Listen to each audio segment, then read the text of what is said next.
আল্লাহ জিগায় তুমি যে আমারে সেজদা দিলা না, কেন দিলা না? একটা মানুষের ধোঁকা দেয় শয়তান, আমারে ধোঁকা দেয় শয়তান। আপনাদেরকে ধোঁকা দেয় কি? শয়তান দেয় না? শয়তান দেয়, শয়তান ধোঁকা দেয়। কিন্তু কিন্তু শয়তানের কে ধোঁকা দিছিল? আল্লাহ প্রশ্ন করছে, মা মানা আকা আল্লাহ তাসজুদু ইজ আমারতু, এ শয়তান তুই যে আমারে সিজদা দিলি না, জি আমার আদম রে সিজদা দিলি না, আমার হুকুম মানলি না। এই যে আমার হুকুম মানলি না, আমি আল্লাহ হুকুম করছি, আমার হুকুমটাও মান্য করলি, মা মানা আকা, কে তোকে নিষেধ করলো? 70,000 বছর মুআল্লিমুল মালায়েকা ফেরেশতাদেরকে শিখাইছে, তাও তো মুহূর্তের মধ্যে শেষ হয়ে গেছে। তা আমাদের কি আছে, কি ইবাদত আছে? কিছুই নেই, যাইতে সময় লাগবে না। এই জন্য মাসালা শিখতে হবে যাতে অহংকার আমাদের অন্তরে না আসতে পারে। আমাদের সমাজে একটা রিউমার আছে, একটা ভুল ধারণা আছে, সেটা হলো এই অহংকার দূর হবে জিকির করলে, জিকির করলে অহংকার দূর হয়ে যাবে। এটা কিতাবে লেখে না, কখনোই না, বরং জিকির করলে অহংকার আরো বাড়তে পারে। কিতাবে লেখা অহংকার আরো বাড়তে পারে। আমরা তো কিতাব করি না, আমরা মানুষে যা কয়। যেমন একটা কাফের একেবারে গাছ পূজা করে, মাছ পূজা করে, সূর্য পূজা করে, সব পূজা করে, তারেও অন্তরে আমার থেকে ছোট ধারণা করা যাবে। এটা কিভাবে, এটার উত্তর আছে এই জায়গায়, কিভাবে তারে বড় ধারণা করা যাবে? মাওলানা বিশ্ব নবী আসলেন ভবে, সোমবার দিনের সকালে, তাই তো আজি মরুর বুকে রহমতেরি ঢেউ খেলে। আল্লাহুম্মা সাল্লি আলা সাইয়্যিদিনা মাওলানা মুহাম্মদ ওয়া আলা সাইয়্যিদিনা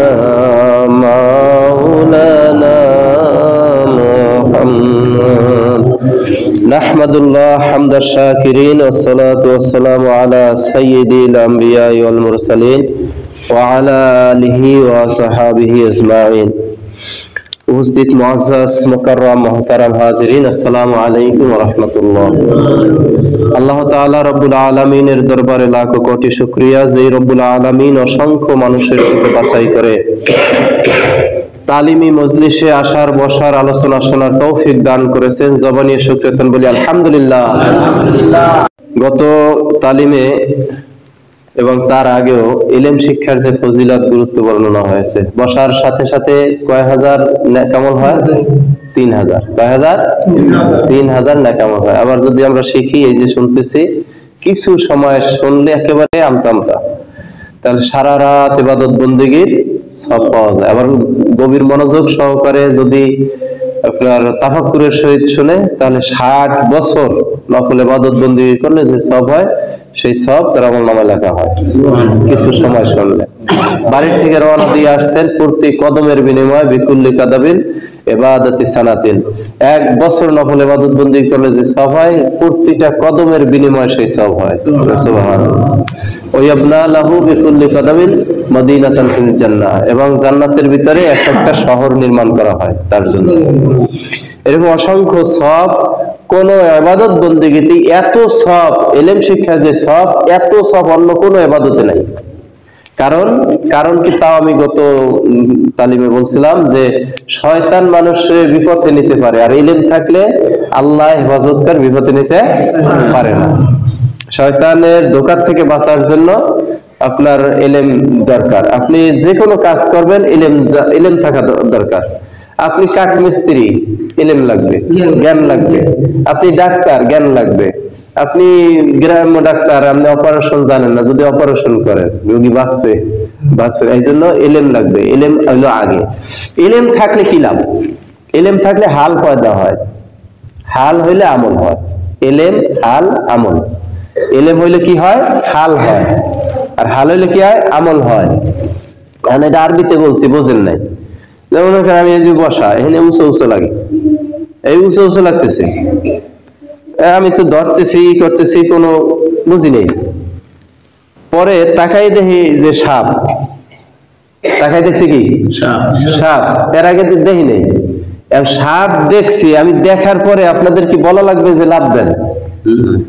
ওই জায়গাতে সরেন, এটা বলা তো লাগবে না। দেখছি, দেখার সাথে সাথে আমার মধ্যে একটা হাল পয়দা হয়েছে। হাল পয়দা হওয়ার সাথে সাথে আমি আমল করছি। আমল মানে কাজ। তাহলে প্রথমে লাগবে এলেম। এলেম না থাকলে আপনার হাল আসবে না। হাল যদি না আসে তাহলে আমল আসবে না। বুঝতে পারছেন? তাই এই জন্য এলেম শিক্ষা করা 1 নম্বরের ফরজ। আল্লাহর পক্ষ থেকে যত ফরজ, যত আমল, 1 নম্বরের ফরজ আমল হলো এলেম শিক্ষা করা। এলেম শিক্ষা করার যে গুরুত্ব, ফজিলত, রাসূল সাল্লাল্লাহু আলাইহি ওয়াসাল্লাম বলছেন। রাসূল সাল্লাল্লাহু আলাইহি ওয়াসাল্লাম একবার মসজিদে নববীতে ঢুকলেন। ঢোকার পরে দেখেন এপাশেও একটা মজলিস, এপাশেও একটা মজলিস, দুই পাশে দুইটা মজলিস। এ পাশের মজলিসটা আপনার এলেম চর্চা করতেছে, এলেম শিক্ষা দিতেছে, একে অপরকে জিজ্ঞাসাবাদ করতেছে, মাসালা বর্ণনা করতেছে। আর এক পাশের মজলিসে জিকির আজকার করতেছে। রাসূল সাল্লাল্লাহু আলাইহি ওয়াসাল্লাম মাঝখানে দাঁড়াইলেন। দাঁড়াইয়া অনেকক্ষণ পরে ওই এলেমের মজলিসে বসে গেলেন। রাসূল সাল্লাল্লাহু আলাইহি ওয়াসাল্লাম যদি এলেমের মজলিসে বসে যায়, আপনাদের বেরেনে কি কয়? এরা থাকতে ওই জিকিরের মজলিসে যারা আছে তারা আছে, তারাও রাসূলের কাছে চলে গেছে। রাসূলের কাছে যাওয়ার পরে রাসূল সাল্লাল্লাহু আলাইহি ওয়াসাল্লামের কাছে জিজ্ঞাসা করলেন, ইয়া রাসূলুল্লাহ, আমরাও তো ইবাদত বন্দেগীতে রত ছিলাম, এরাও রত ছিল, তা আপনি এই জায়গায় বসলেন? রাসূল সাল্লাল্লাহু আলাইহি ওয়াসাল্লাম বললেন, দুইটা কাজই ভালো কাজ, কিন্তু একটার থেকে আরেকটা উত্তম। একটার থেকে আরেকটা উত্তম। তোমরা যে ইবাদত বন্দেগী করতেছো, জিকির আজকার করতেছো, আল্লাহ সব দিলেও পারে, না দিলেও পারে। আর যারা ইলম শিখতেছে এরা সব পাবেই। রাসূল বলেন, আমি শিক্ষক হিসেবে প্রেরিত হয়েছি। আমার যে দায়িত্ব, আমার যে কর্তব্য, কাজটা হলো শিক্ষা দেওয়া। তা এটা সবচেয়ে মহান পেশা।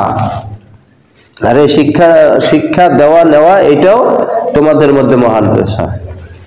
রাসূল বললেন, ফাদলুল আলিমি আলাল আবিদি কাফাদলি আলা আদনাকুম। এর মধ্যে পার্থক্য কি? দুইটা মজলিসের মধ্যে কি পার্থক্য? পার্থক্যটা হলো আমি এবং তোমাদের মধ্যে সাধারণ একজন মানুষ। কি রাসূলের সাথে কোনো তুলনা হয়?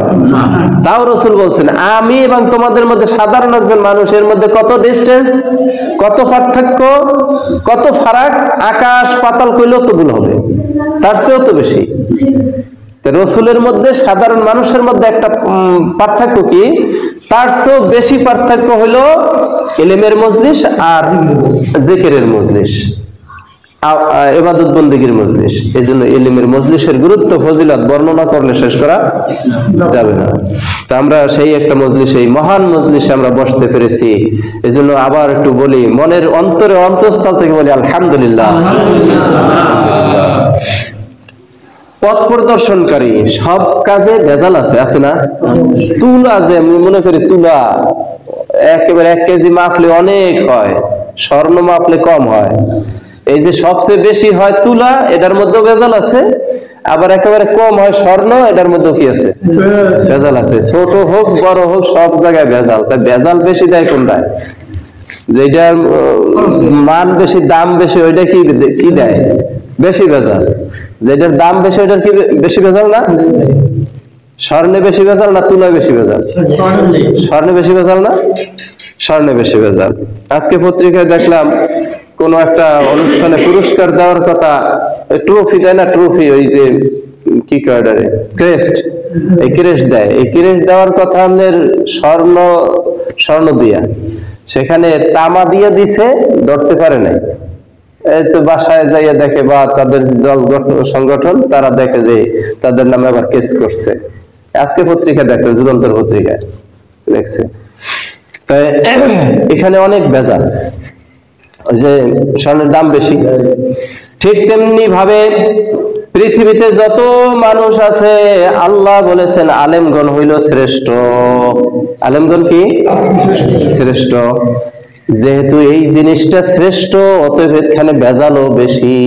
এখানে ভেজাল কি বেশি, মানতে হবে, স্বীকার করতে হবে, আমি বুঝি বা না বুঝি। ডক্টর খলিলুর রহমান সাহেব বলছিলেন যে আলেম সবই ভালো, কেউ ছোট কেউ বড়, এটা মনে করতাম আগে।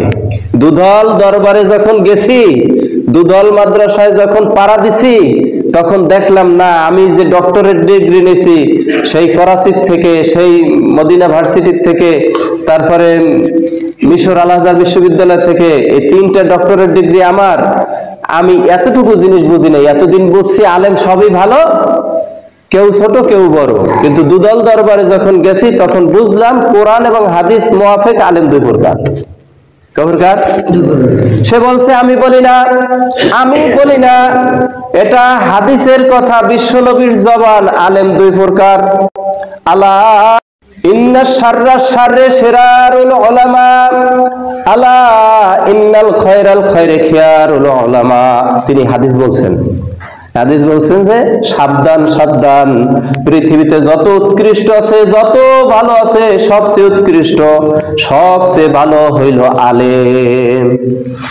আলা ইন্না শাররা শাররে শিরারুল উলামা, পৃথিবীতে যত মন্দ আছে, যত খারাপ আছে না, দু একটা নাম কেন তো। কুকুর, আমরা ঘৃণা করি, কুকুরে যদি ভিজা অবস্থায় জামা লাগে, কুকুর কি হয়ে, মানে জামা কি হয়ে যায়, অপবিত্র হয়ে যায়। আর যদি শরীরটা শুকনো থাকে তাহলে অপবিত্র হয় না, কিন্তু তারপর আমরা কি করি, ঘৃণা করি না, কুকুরকে ঘৃণা করি। এইরকম পৃথিবীতে যত খারাপ জিনিস আছে, যত খারাপ আছে, সবচেয়ে খারাপ কার কথা? রাসূলের কথা। কার কথা? যত খারাপ, সবচেয়ে খারাপ, সবচেয়ে মন্দ হইতেছে আলেম। আলা ইন্না শাররা শাররে শিরারুল উলামা, আলা ইন্নাল খায়রাল খায়রে খিয়ারুল উলামা। হাদিস। তাহলে আলেম, রাসূল ভাগ করছে দুই ভাগ, আমার দোষ? রাসূল বলে গেছেন। এই যে এই পর্যায়ের হাদিস একটা দুইটা না, বহু সংখ্যক হাদিস আছে, শোনানো যাবে। এদিকে আমি যাব না, আমি সংক্ষেপে এই যে ম্যাপটা একটু আলাপ করে তারপরে আপনাদেরকে আমি একটা মাসালা আজকে একটু বর্ণনা করার চিন্তা করতেছি। সময় তো একেবারে সংক্ষেপ, এই জন্য খুব তাড়াতাড়ি আমি বলতেছি। আমরা যাদেরকে অনুসরণ করতে হবে, এখানেও আমাদের রিউমার আছে সমাজে যে আমি কিতাব পড়তে পারি, কোরআন পড়তে পারি, হাদিস পড়তে পারি, দেখে দেখে আমি আলেম হয়ে যাব।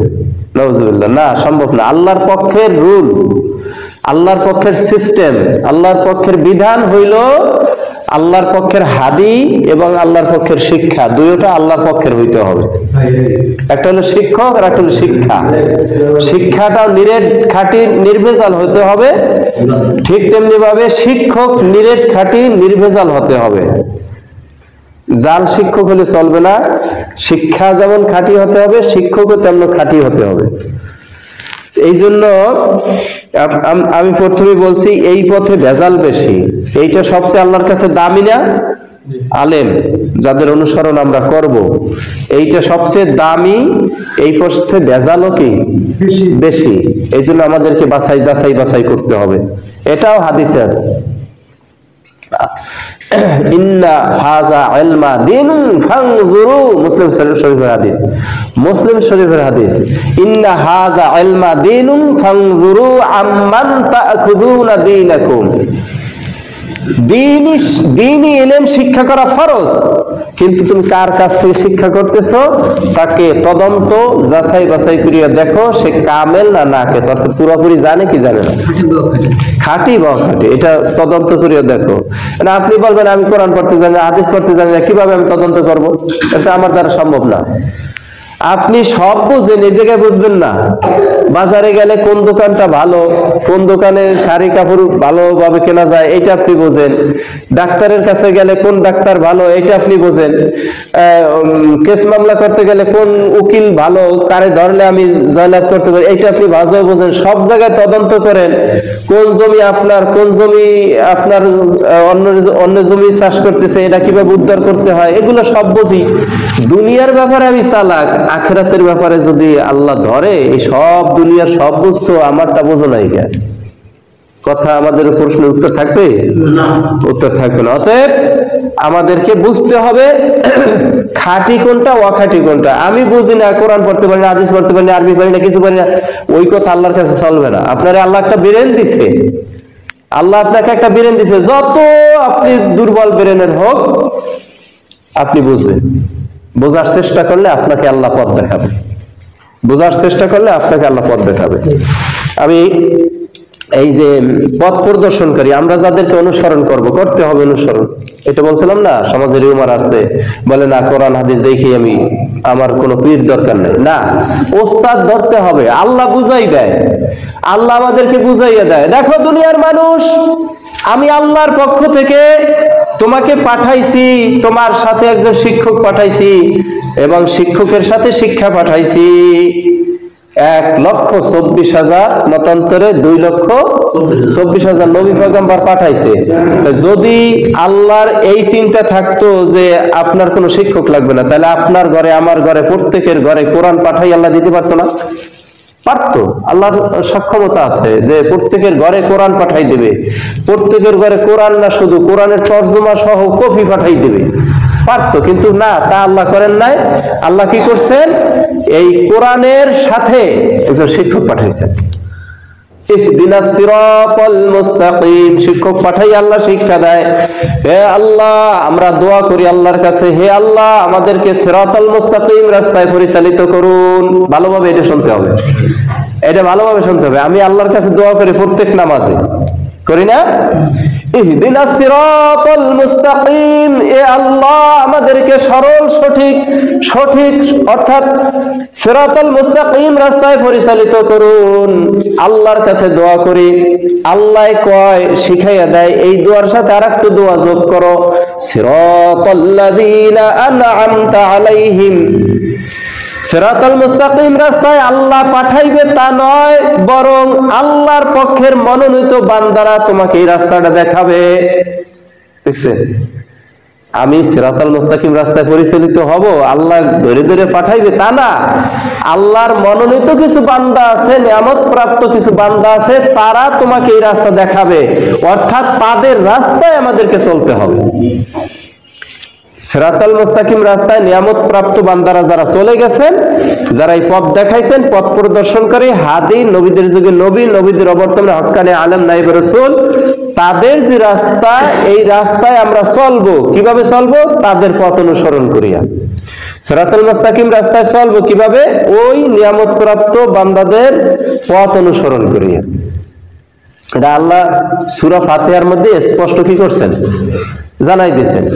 সূরা ফাতিহার মধ্যে জানাই দিয়েছেন মানে কি? পুরো কোরআনের মধ্যে এটা বহুবার আছে, বহু জায়গায় আছে। ওয়াত্তাবে সাবিলা মান আনাবা ইলাইয়া, এখানেও আছে। তারপর আছে ফাসালু আহলা যিকরি ইন কুনতুম লা তা'লামুন, একেবারে স্পষ্ট। এখানে আমরের সিগা ব্যবহার করছে যে তোমরা তাকে ধরো, গ্রহণ করো এবং তাকে মাসালা জিজ্ঞাসা করো যেটা তোমরা জানো না। জানা প্রয়োজন, অথচ জানো না, এটা জানবা কোথায়? একজন আলেমকে গ্রহণ করো, ধরো, তার থেকে শেখো, তার আমল অনুসরণ করো। যাই হোক, পথ প্রদর্শনকারী এই দুই ধরনের। নবীদের যুগে নবী, নবীদের অবর্তমানে নায়েবে নবী বা নবীদের ওয়ারিস, আলেম, হক্কানি আলেম, নায়েবে রাসূল। আমরা সংক্ষেপ পড়ব। নবীদের যুগে নবী রাসূল, নবীদের অবর্তমানে বর্তমানে আছে কি? নায়েবে রাসূল। নায়েবে রাসূল যেমন স্কুলে, মাদ্রাসায় প্রিন্সিপাল থাকে। প্রিন্সিপাল যখন অ্যাবসেন্ট থাকে তখন দায়িত্ব নেয় কে? Vice principal. ভাইস প্রিন্সিপালই প্রিন্সিপালের কাজ করে। এখনো বর্তমানে বিশ্ব নবী আর আসবে? নবী আসবে না। লা নবিয়া বাদি আল উলামাউ ওয়ারাসাতুল আম্বিয়া, নবীদের দরজা শেষ, নবীদের আগমনের দরজা শেষ।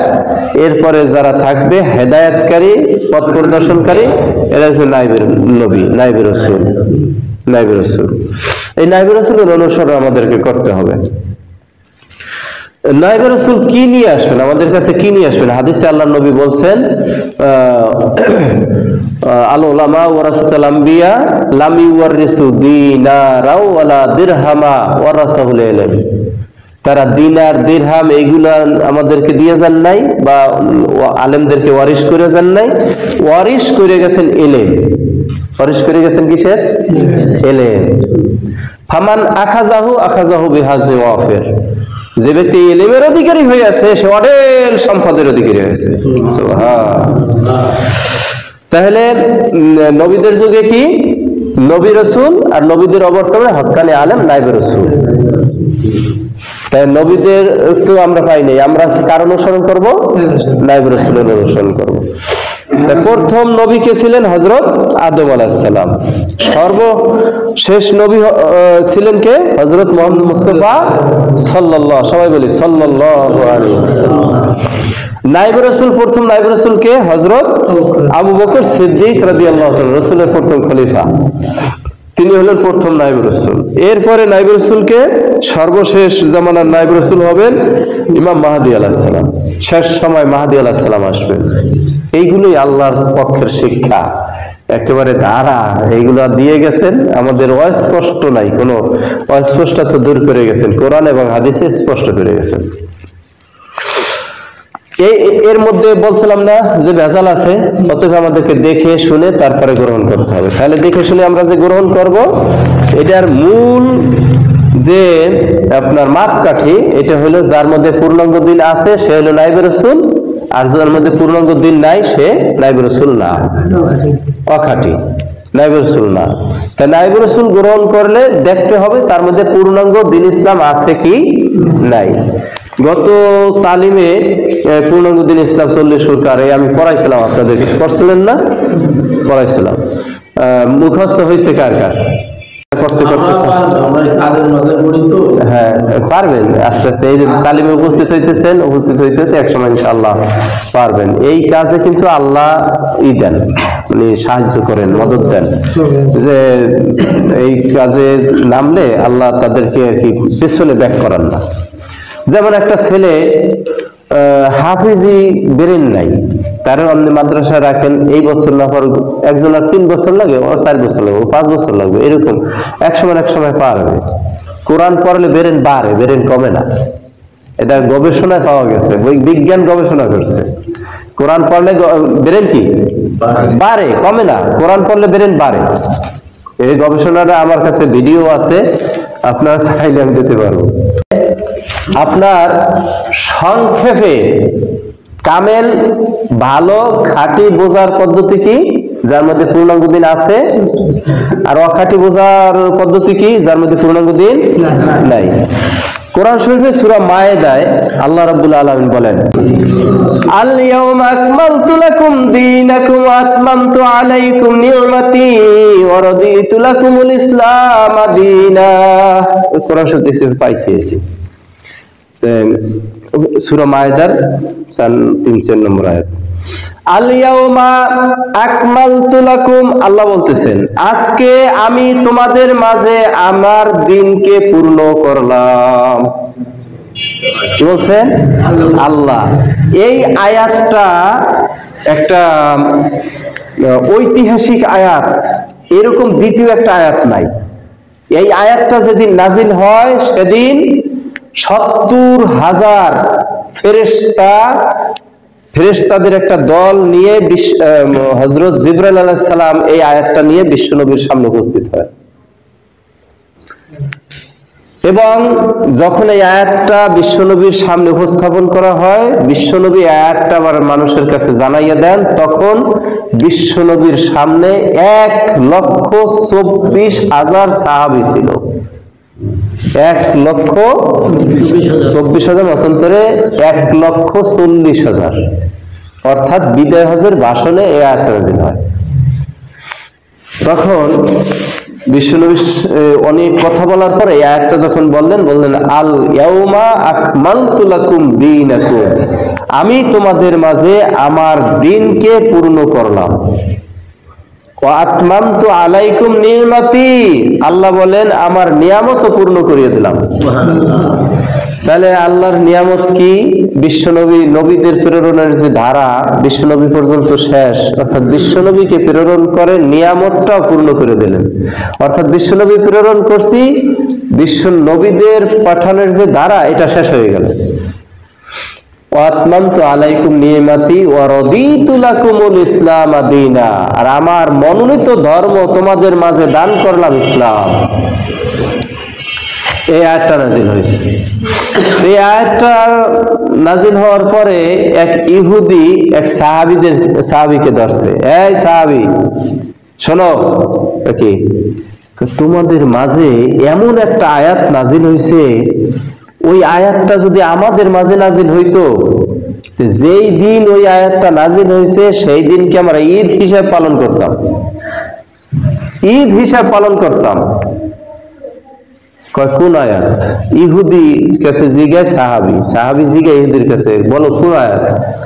সেই আয়াতটা হলো এই, আল ইয়াউমা আকমালতু লাকুম দীনাকুম ওয়া আতমামতু আলাইকুম নিয়ামতি ওয়া রাদিতু লাকুমুল ইসলাম দীনা। তখন ওই সাহাবী বলতেছে, শোনো ইহুদি, ওই আয়াত কোন সময়, কোন জায়গায়, কখন নাজিল হয়েছে সব আমাদের মুখস্থ, আমরা জানি। আর ওই দিনকে আমরা ঈদ হিসাবে মানি। ওই দিন ছিল শুক্রবার দিন, আরাফাতের দিন, হজের দিন, সেই দিন এই আয়াত নাজিল হয়েছে। এই আয়াতটা কত গুরুত্বপূর্ণ একটা আয়াত। তাইলে এই আয়াতে আপনারা কি বুঝছেন? ইসলাম দিন এটা কি পূর্ণ না আংশিক? আল্লাহ বলছেন আজকে আমি তোমাদের মাঝে আমার দিনকে পূর্ণ করে দিলাম। তাহলে ছোট মোটো ভাবে চিন্তা করলে হবে না, আল্লাহর দিন পূর্ণ, যেখানে পূর্ণ আছে সেটাই হক, সেটাই খাঁটি। যেখানে পূর্ণ আছে সেটাই হক, সেটাই খাঁটি। আপনি যাবেন, প্রথমেই ওই আলেমকে জিজ্ঞাসা, আপনার কাছে পূর্ণাঙ্গ দিন আছে কিনা? তখন ওই আলেমকে, কিসের আবার পূর্ণাঙ্গ দিন?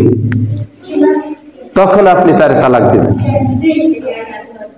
আপনি যেহেতু জানেন না, আপনার কাছে কি শিখবো? যখন সে বলতে পারবে হ্যাঁ পূর্ণাঙ্গ দিন আমার কাছে আছে, কি? আকাইদ তাসাউফ ফিকা, আকাইদ তাসাউফ ফিকা। যখন সে বলতে পারবে এবং বিস্তারিত বুঝবেন, যে বর্ণনাও দিতে পারবে, এই ব্যক্তি খাঁটি, হক্কানি এবং আল্লাহর প্রিয় ব্যক্তি। এর কাছে আপনি শিখতে পারেন, বায়াত হইতে পারেন, যাইতে পারেন, সমস্যা নেই। তাহলে এই যে আলেম, পীর, ওয়াইজ, হাদি, আমির, বক্তা যত যা আছে বর্তমানে, সবার কাছে একটাই আমাদের প্রশ্ন, আপনি পূর্ণাঙ্গ দিন জানেন কিনা? যদি জানেন তাহলে আপনার কাছে শিখবো। এমনি ওয়াজ আপনি শোনেন, সমস্যা নাই, কিন্তু একজন হাদি আপনার গ্রহণ করতে হবে। সেই হাদি যে গ্রহণ করবেন, কাকে গ্রহণ করবেন? এর মাপকাঠি হলো পূর্ণাঙ্গ দিন আছে কি নাই। যদি পূর্ণাঙ্গ দিন থাকে তাহলে খাঁটি, হক, আর যদি পূর্ণাঙ্গ দিন না থাকে তাহলে সে খাঁটি না, হক না। অর্থাৎ তার কাছে আপনি বায়াত হইয়া পূর্ণাঙ্গ দিন শিখতে পারবেন না, আপনার শিখতে হবে যার কাছে আছে।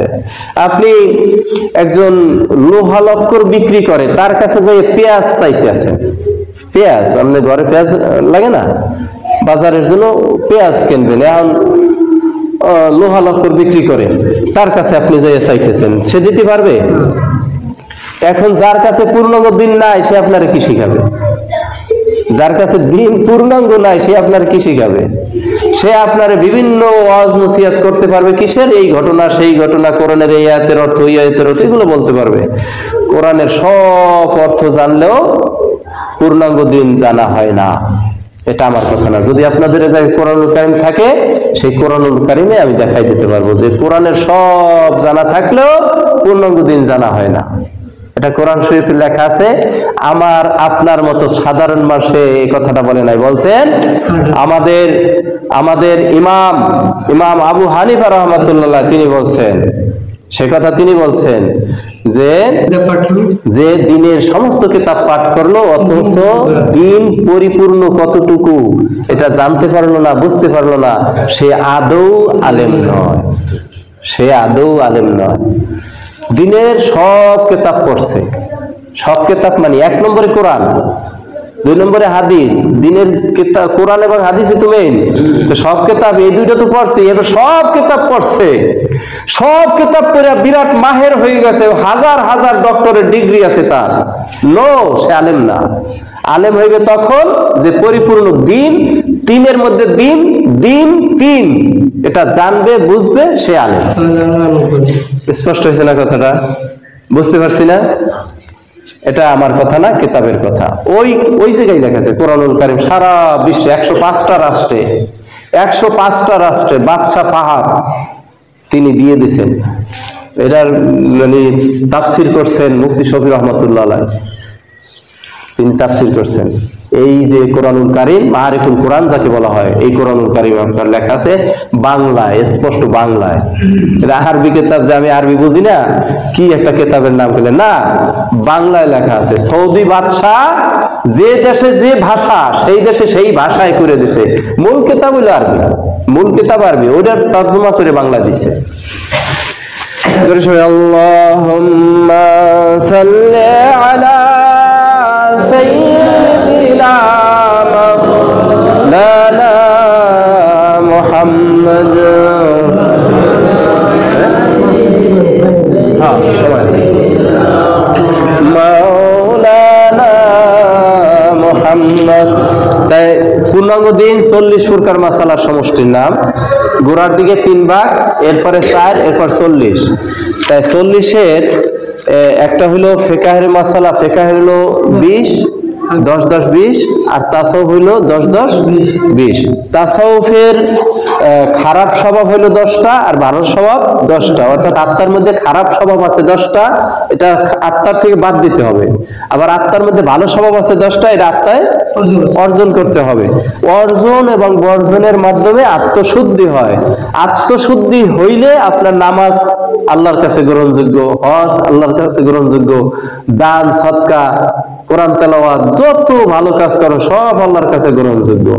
আর যদি আপনার আত্মার মধ্যে অসৎ স্বভাব থাকে, খারাপ স্বভাব থাকে, এইগুলো থাকার পরে আপনি ইবাদত বন্দেগী করেন, কোনটা আল্লাহর কাছে গ্রহণযোগ্য, কোনটা গ্রহণযোগ্য না, এটা আপনি বলতে পারবেন না। এই আমল করবেন আপনি, এই যে নামাজ পড়ছেন না, এই নামাজটা ফেরেশতারা নিয়ে যায় প্রথম আসমানে, ওখানে চেক হয় এই আমলের মধ্যে রিয়া আছে কিনা। দ্বিতীয় আসমানে নিয়ে যায়, ওখানে চেক হয় কেবর আছে কিনা, এই আত্মার মধ্যে, এই আমলটার মধ্যে কেবর আছে কিনা। যখন প্রথম আসমানের চেকে ধরা খেয়ে যাবে এই আমলের মধ্যে রিয়া আছে, ফেরেশতা প্রথম আসমান ওভার করতে দিবে না, ওখান থেকে ফিক্কা মারবে, এমন ভাবে ওই যে আমল করছে তার মুখে মারবে, আল্লাহর কাছে পৌঁছবে না। এই জন্য কোরআন শরীফে আছে ফাওয়াইলুল লিল মুসাল্লিন, আপনারা জানেন তো, ফাওয়াইলুল লিল মুসাল্লিন, মুসল্লিদের জন্য ওয়াইল দুজক, মুসল্লিদের জন্য ওয়াইল দুজক। বলবেন যে হুজুর বড় কঠিন কঠিন কথা বলতেছে, আমরা কবে আয়ত্ত করবো, আগে যা ছিলাম তাই ভালো, এটা অনেকের মনের মধ্যে আসতে পারে না। আপনি একটা নদী পার হবেন, আপনি নৌকা নাই, কিছু নাই, কিচ্ছু নাই, আপনি সাঁতার দিচ্ছেন, সাঁতার দেওয়ার পরে অর্ধেক গেছেন, অর্ধেক যাওয়ার পরে এখন আপনি যদি কন না পারবো কি পারবো না, পারবো কি পারবো না, আবার পেছনে যাই, বোকা যে সে পেছনে যায়, আর বুদ্ধিমান যে সে কি পেছনে যাবে, সে সামনেই যায়। আপনি নামাজ পড়তেছেন, রোজা রাখতেছেন, হজ করতেছেন, সব ইবাদত বন্দেগী ঠিক আছে, অর্ধেকের বেশি আপনি ওভার করছেন, এখন আপনার সামনে যাইতে হবে। এইটা হয়ে গেলেই আপনার পূর্ণ, একটু হইলেই আপনার কি, এই যে তাসাউফ, এইটা নিতে পারলেই আপনি পূর্ণ।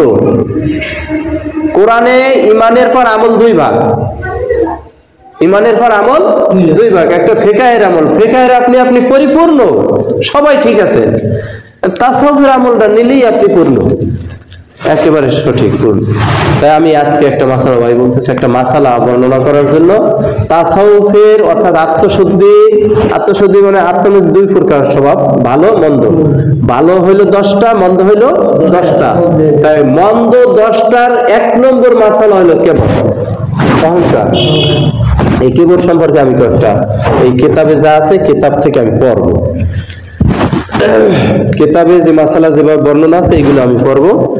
এই কেবর, আত্মার মধ্যে কেবর থাকলে ইবাদত বন্দেগী হয় না। আপনার 6 লক্ষ বছর ইবাদত বন্দেগী করছে ইবলিস, 6 লক্ষ বছর। 70,000 বছর মুআল্লিমুল মালায়েকা, ফেরেশতাদের শিক্ষক ছিল, তারপরও সে জাহান্নামী। কারণ একটা ভুল করছে। এই একটা ভুল করার কারণ কি? আল্লাহ জিগায়, তুমি যে আমারে সেজদা দিলা না, কেন দিলা না? একটা মানুষের ধোঁকা দেয় শয়তান, আমারে ধোঁকা দেয় শয়তান। আপনাদেরকে ধোঁকা দেয় কি? শয়তান দেয় না? শয়তান দেয়, শয়তান ধোঁকা দেয়।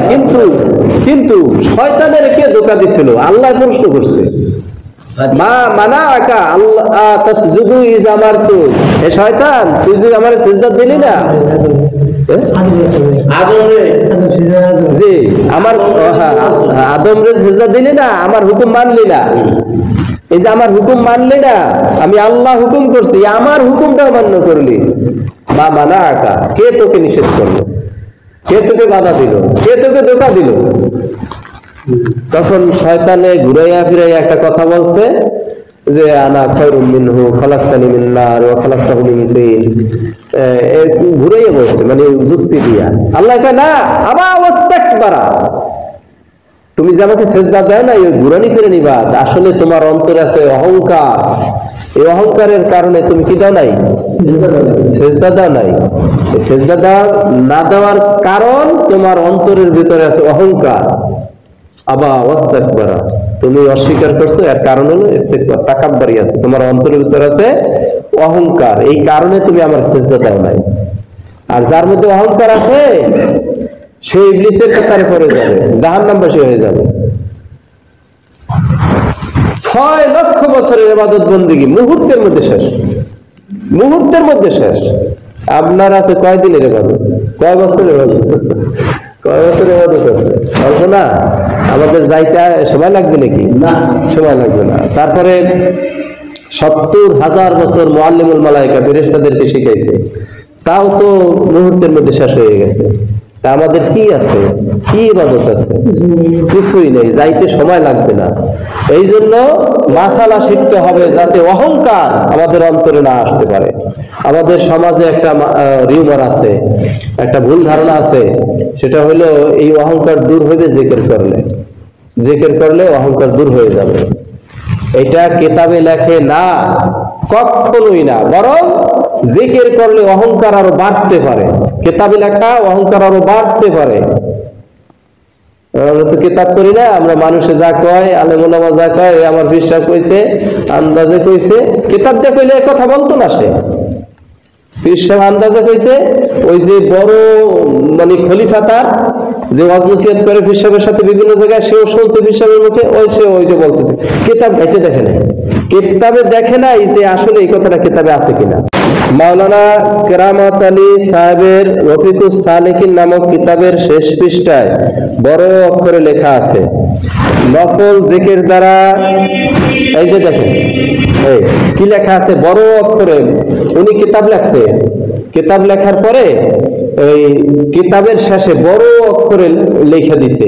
উনি কিতাব লেখছে জিকিরের কিতাব, জিকির করলে কি ফজিলত, কি লাভ, কি উপকারিতা, কি ফায়দা, এই অনেক লেখছে। লেখার পরে এখন চিন্তা করছে, তাই আমার এই কথাটা তো লেখা লাগবে। শেষে বড় অক্ষরে লেখছে যে নফল জিকির দ্বারা অন্তরের রাজাইল দূর হয় না। এইটা লেখছে কিনা? মাওলানা কেরামত সাহেব রহমতুল্লাহ রফিকুস সালেকিন কিতাবে লেখছেন। এরপরে আশরাফ আলী থানভী রহমতুল্লাহ লেখছেন আল মুবাল্লাগ কিতাবে। তিনি লেখছেন কি? তিনি লেখছেন জিকির দ্বারা রাজাইল দূর হয় না, মানে অন্তরের অসৎ স্বভাব দূর হয় না, বরং কেবল উজব বৃদ্ধি পায়। যারা বাংলা পড়তে পারেন দেখেন, কেবল উজব বৃদ্ধি পায়, বাড়ে।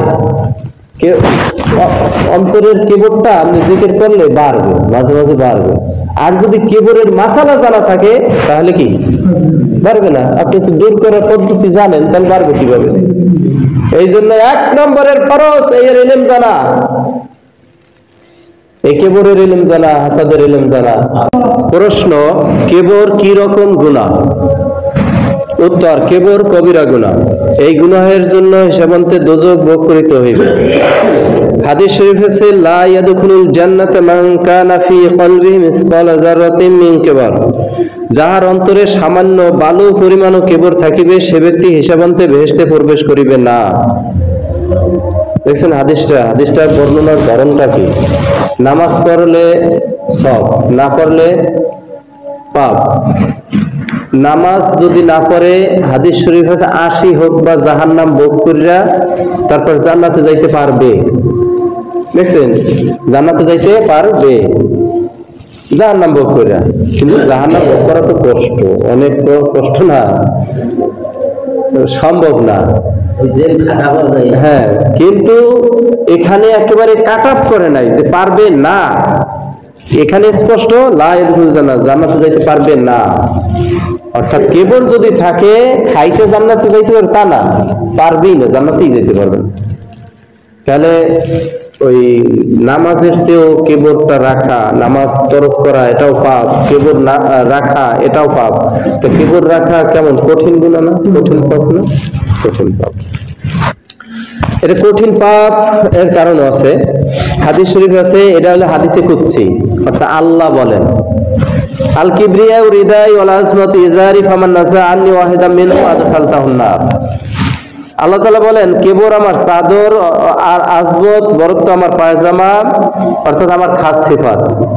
আমার চাদর আমার পায়জামা এটা যদি আমার থাকে আর একজন যদি টানা হেঁচড়া করে, নেয়ার জন্য চেষ্টা করে, তাহলে খারাপ লাগে না? আমাদের গায়ের জামা আর পায়জামা এই ধরে যদি আর একজনের টানে, তাহলে আমাদের খারাপ লাগবে না? এটা মান সম্মানের একটা বিষয় না? এই সিফাতটা এটা আল্লাহর। কেবর কার? আল্লাহর। কেবর মানে বরত্ব, কেবর মানে বরত্ব। এর পরে বলতেছি, সংজ্ঞাটা পরে বলতেছি। কেবর মানে বরত্ব। এই বরত্ব এই জিনিসটা আল্লাহর। আল্লাহ যেহেতু বড়, অতএব সেই বলতে পারে আমি বড়। আর কেউ বলার ক্ষমতা নাই, শক্তি নাই যে বলতে পারে আমি বড়। আমি দুর্বল। কেমন দুর্বল? একটু খাইতে গেলে রক্ত বের, নাপাক হয়ে যায়। একটু পেট ব্যথা হইলে হাত চলে না, পাও চলে না, সব অচল। কি করেন? আমি দুর্বল না? আমি দুর্বল, অনেক দুর্বল। আল্লাহ এ ব্যাপারে তো কোনো নাই। আল্লাহ হলো যত টাকা পয়সা থাকুক আমার, তারপর আমি দুর্বল। কিন্তু আল্লাহ দুর্বল না, কোন দুর্বল না। আল্লাহ বড়, সবচেয়ে বড়। অতএব কেবল আল্লাহই করতে পারে, অন্য কেউ করতে পারে না। এই জন্য এখানে লাগছে যে ব্যক্তি উক্ত সিফাতের কোন একটি সিফাত ছিনাইয়া নিয়ে যাইবে আমি তাকে দোজখে নিক্ষেপ করব। যে এটা চেষ্টা করবে যে কেবর করার, অবশ্যই জাহান্নামে নিক্ষেপ করবে। সাবধান। আমরা এই মাসালা এতদিন শুনি নাই, এইভাবে শুনি নাই যে নামাজ পড়তেছি, নামাজ তো পড়তে হবেই, লাগবেই। নামাজের চেয়ে গুরুত্বপূর্ণ যে ওইটা ত্যাগ করা ফরজ। এই কেবর 10টা বলছিলাম না খারাপ স্বভাব, 1 নম্বর হইলো কেবর। এরকম 10টা, প্রত্যেকটাই মারাত্মক। আচ্ছা, এবারে কেবর কত প্রকার? কেবরের তারিফ কি? তারিফ মানে সংজ্ঞা। কেবর 2 প্রকার, কেবরে জাহির, কেবরে বাতিন।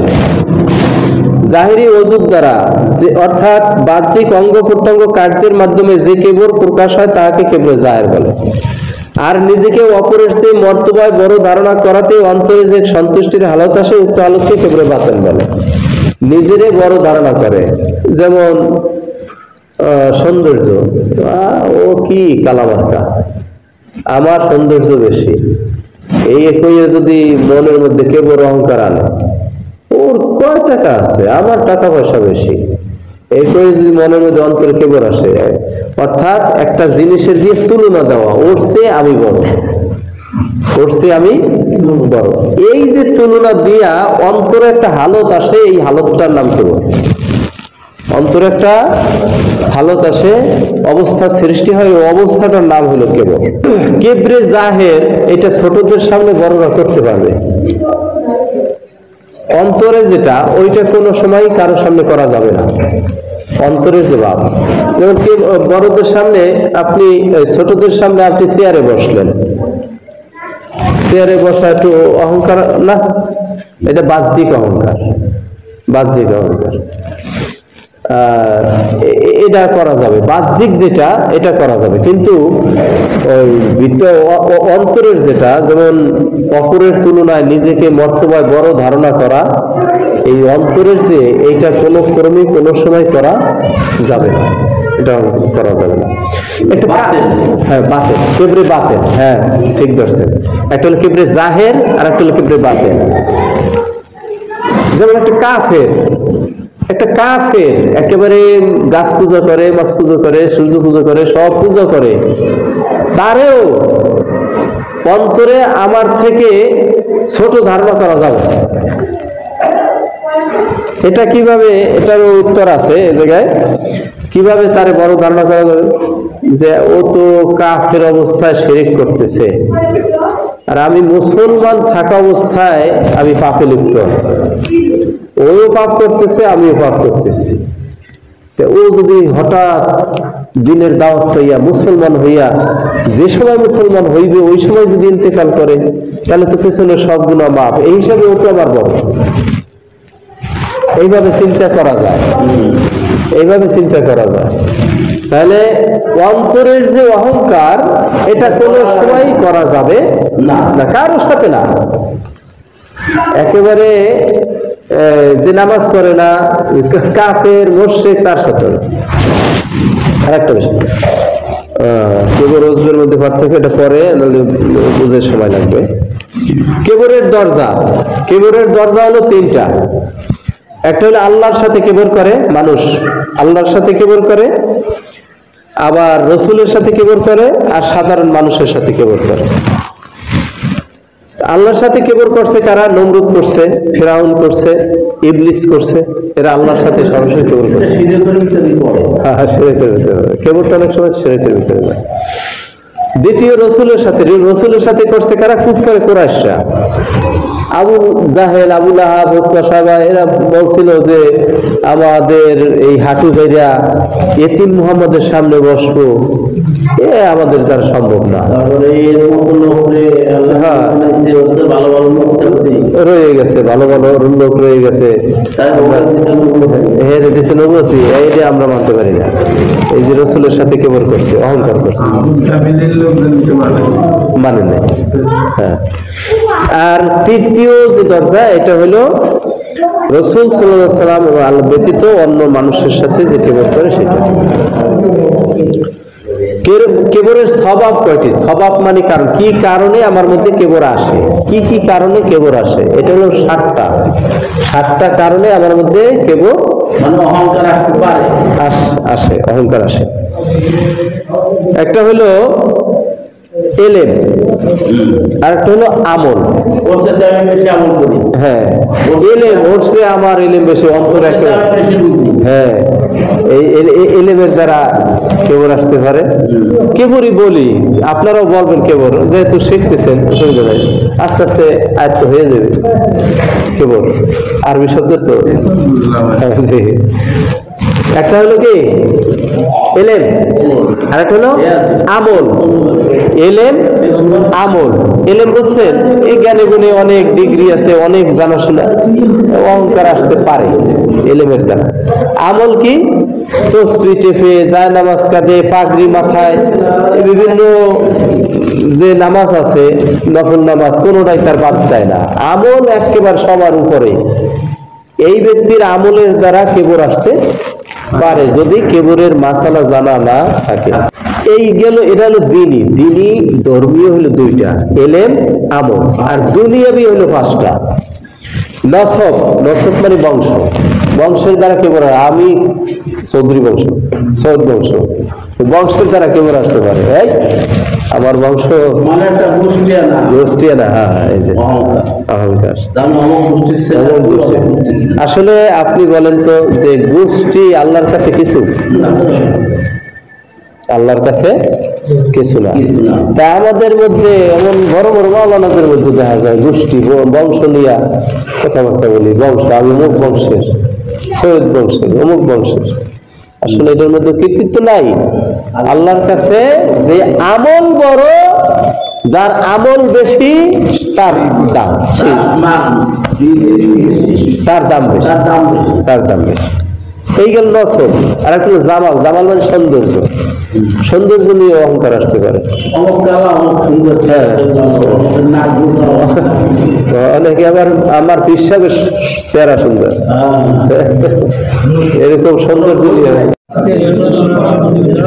পীর মুরিদের হক মহলিকা 10টি, কেব্র হাসাদ, বকজ গজব, গীবাত, হেরস কেসব, বখল রিয়া, গুরুর, মুনজিয়াত 10টি, তওবা সবর, শুকর, তাওয়াক্কুল, ইখলাস, খৌফ রজা, মুহাব্বত, মুরাকাবা, মুহাসাবা।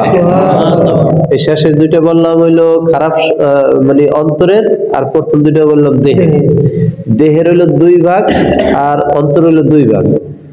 দেহের 2 ভাগ হইলো ইবাদত মুআমালাত, আর অন্তরের 2 ভাগ হলো মুহলিকাত মুনজিয়াত।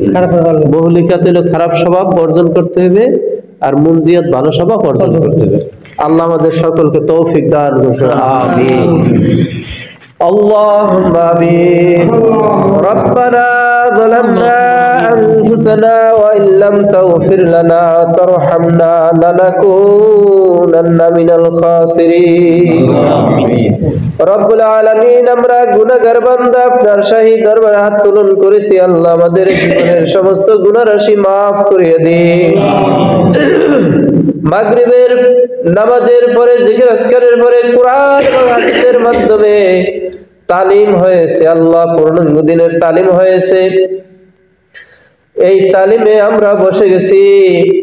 আল্লাহ এর মাধ্যমে যত প্রকার সওয়াব হয়েছে, সবের হাদিয়া লক্ষ কোটি গুণ বৃদ্ধি করিয়া বিশ্বনবী মুহাম্মদুর রাসূলুল্লাহ সাল্লাল্লাহু আলাইহি সাল্লামের রওজা মুবারকের নমুনা বরকশিশ করলাম। সাহাবায়ে কিরাম, তাবেঈন, তাবেঈন ওয়া মুস্তাদ মুজাদ্দিদ নায়েব রাসূল প্রত্যেকের সবের হাদিয়া বকশিশ করলাম।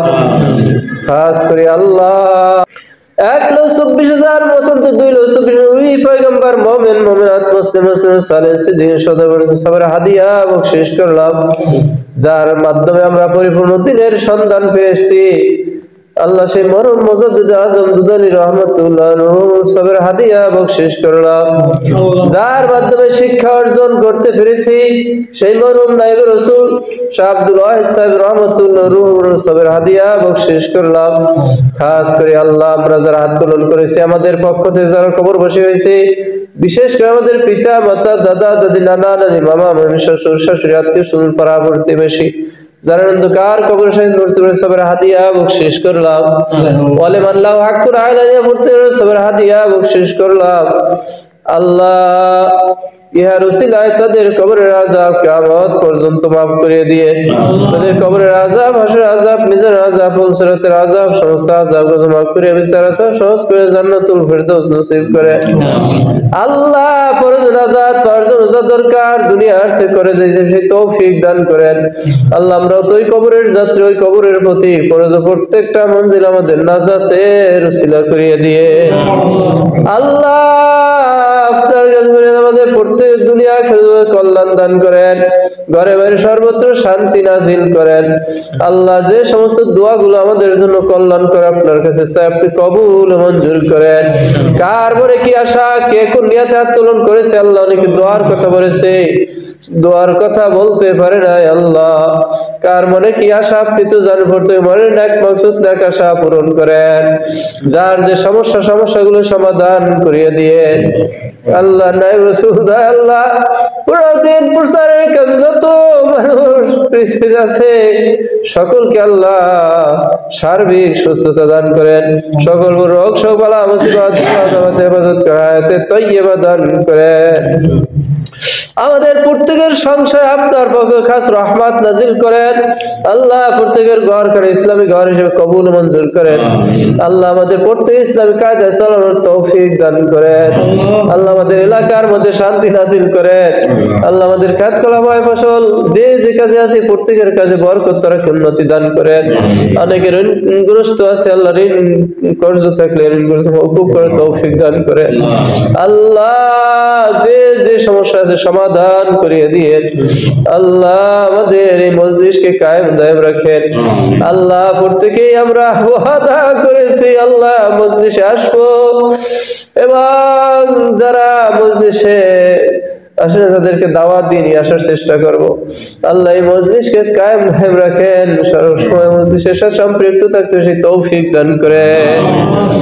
রব্বানা ইয়া রব্বানা ইয়া রব্বানা, যারা এই মজলিসের কাজে সাহায্য সহযোগিতা করতেছে আল্লাহ, একটা কথা দিও যারা উপকার করতেছে আল্লাহ, কঠিন ময়দানে আসে তাদের নাজাতের উসিলা করিয়া দিয়ে।